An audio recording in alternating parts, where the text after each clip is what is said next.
Hello, my name is Elena Antonova and I would like to present you the Human Resources Reflective Project PGBM 86.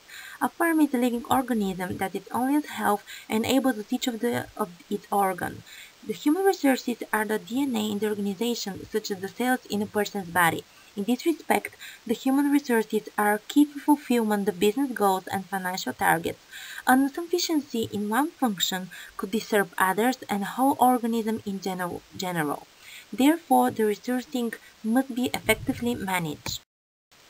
What is reflection and why I need to use it? There are different studies according to reflecting writing. One of them is that, according to Gibbs, it is not sufficiently simple to have an experience in order to learn. Without reflecting upon this experience, it may quickly be forgotten or its learning potential lost. It is from the feelings and thoughts emerging from this reflection that generalization or conception can be generated, and it's generalization that allows new situations to be tackled effectively. Therefore, there are different practices. The five basic skills we need to reflective practice: description, self-awareness, critical analysis, evaluation, and synthesis.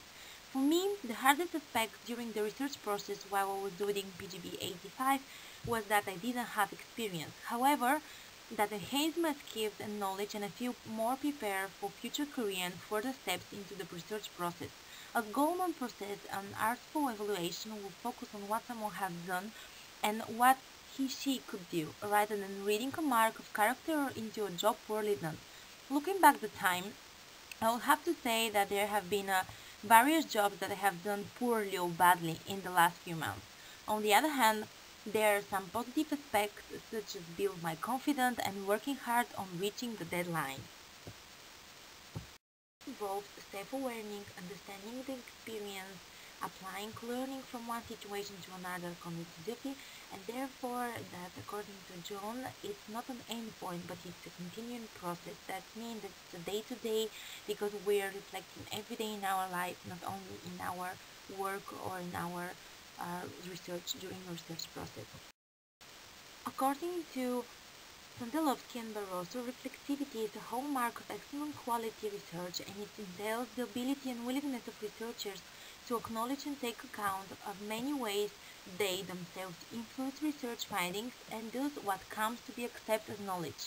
Response to experience, opinion, events, or different kind of new situations.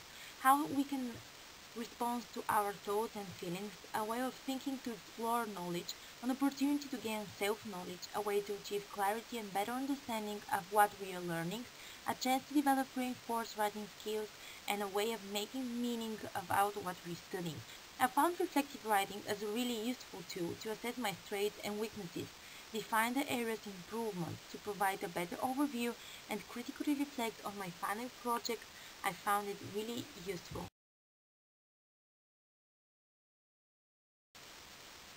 Framework of reflection, one of it is the Gibbs reflection cycle, which is description, what exactly happened, feeling, what we are thinking and feeling, evaluation, what was good and bad about the experience, analysis, what sense that I can make of the situation, conclusion, what else I can could have done, and action plan, if it's across again, what we will do.